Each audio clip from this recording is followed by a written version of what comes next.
Lëvizja Vetëvendosje fiton zgjedhjet në Kosovë. Kurti deklaron se na mungon kuvendi, por do afrohemi me opozitën. Kandidati për kryeministër i Lëvizjes Vetëvendosje Albin Kurti ka shpallur fitoren për zgjedhjet e datës 7 qershor, ndërsa u shpreh i gatshëm për bashkëpunim me partitë e tjera që deri tani ishin në opozitë. Duke folur përpara simpatizantëve të vet në sheshin Skënderbeu, Kurti tha se do të angazhohen për të zgjidhur çështjen e presidentit. Në fjalimin e tij, Kurti tha se Kosovës i mungon funksionalizimi i kuvendit, duke kritikuar partitë opozitare për bllokimin e procesit. Ai u shpreh optimist se legjislatura e 11 do të konstituohet pas certifikimit të rezultateve zgjedhore, ndërsa paralajmëroi komunikim dhe bashkëpunim me gjitha subjektet politike në javën e ardhshme. Kurti gjithashtu uroi qytetarët për fitoren, sipas tij të gjithë garojnë, shumica votojnë dhe lëvizja Vetëvendosje fiton. Kurti tha se nuk ka pasur vështirësi që si qeveri nuk e kanë tejkaluar edhe atëherë kur është dukur e pamundur.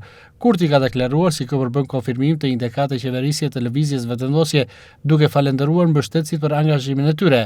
Sipas tij, lëvizja Vetëvendosje do të vijojë të udhëheq me qeverisje të mirë dhe demokratike. Edhe në këto zgjedhjet e pesta për më pak se 7 vite u dëshmua që gjithë garojmë, ka deklaruar Kurti, shumica votojnë dhe ne fitojmë. Ne i bëjmë bashkë sigurinë e shtetit dhe kufive me mirëqenien e shtetit dhe qytetarëve.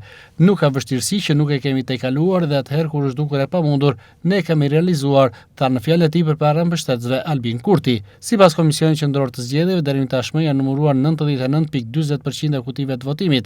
Nga rezultatet, deri më tashmë lëvizja Vetëvendosje ka arritur 297.295 vota, ose 42.92%, ndërkohë në zgjedhjet e 26 dhjetorit, lëvizja Vetëvendosje kishte arritur 51%.